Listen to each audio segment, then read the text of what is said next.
comment je prends mes positions en swing trading. Regardez jusqu'à la fin pour tout découvrir. Ok sama gars, là on a une figure de retournement boo xamante ne moom lañ war a jël position, mais avant figure de retournement bi aussi amoon nañ tendance haussière. Figure de retournement bi wane renversement. Là il s'agit d'un épaule tête épaule. Donc là vous voyez prise de position bi moo nekk noonu. Jël nañ position bi ba pare suite à une confirmation. Là aussi damay xaar à ce que marché bi mu kase zone bii nii pour ma commencer manager position bi. xaar ma woon leen mooy zone bii nii. Je préfère que le marché fait comme ça. Tac tac tac. Là je m'attends à une telle scénario. Ici aussi on a le gold. Sur une prise de position sur le gold, on avait déjà pris la position, mais il a failli nous faire SL, mais c'est le bon. Au final, dem na sur une direction d'achat et vous le cherchez bien, on a pris une position sur les plus hauts du marché. Et là, ça se passe plutôt bien. Ça, c'est le BTC. On avait fait un stop loss.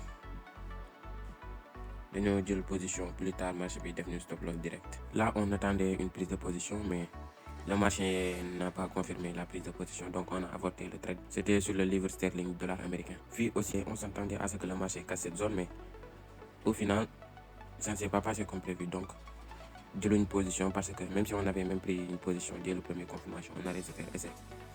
Le marché n'a pas fait une confirmation concrète avec une forte bougie de volume, ce que demande la stratégie. Puis moom ñu ngi ci euro dollar australien ñu am fi benn ligne de tendance haussière suivie d'une figure de retournement épaule tête épaule, donc on a pu prendre la position, mais pas à la confirmation comme là où j'ai mis l'autre position, mais c'est cet endroit là sur le retest qu'on a pu prendre la position.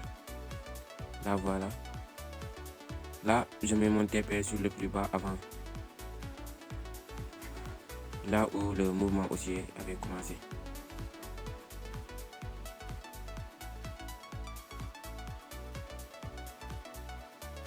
Là, si le marché confirme la position, on a déjà pris la position, on attend à ce que le marché évolue en notre direction.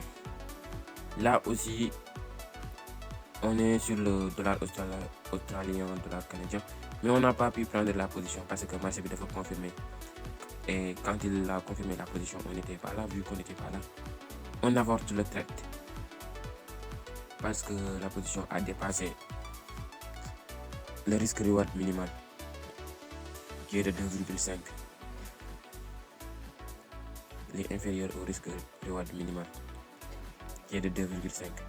Là aussi, on est sur euro dollar australien. C'est le même trade. Là, je vais vous montrer la prise de position. Ça y est là. Notre TP est placé, notre stop loss. On attend à ce que le marché évolue. Là, voilà, j'aurais dû mettre mon stop loss en haut, mais on a raté le premier point d'entrée, donc on est entré lors du retest. Ça y est là.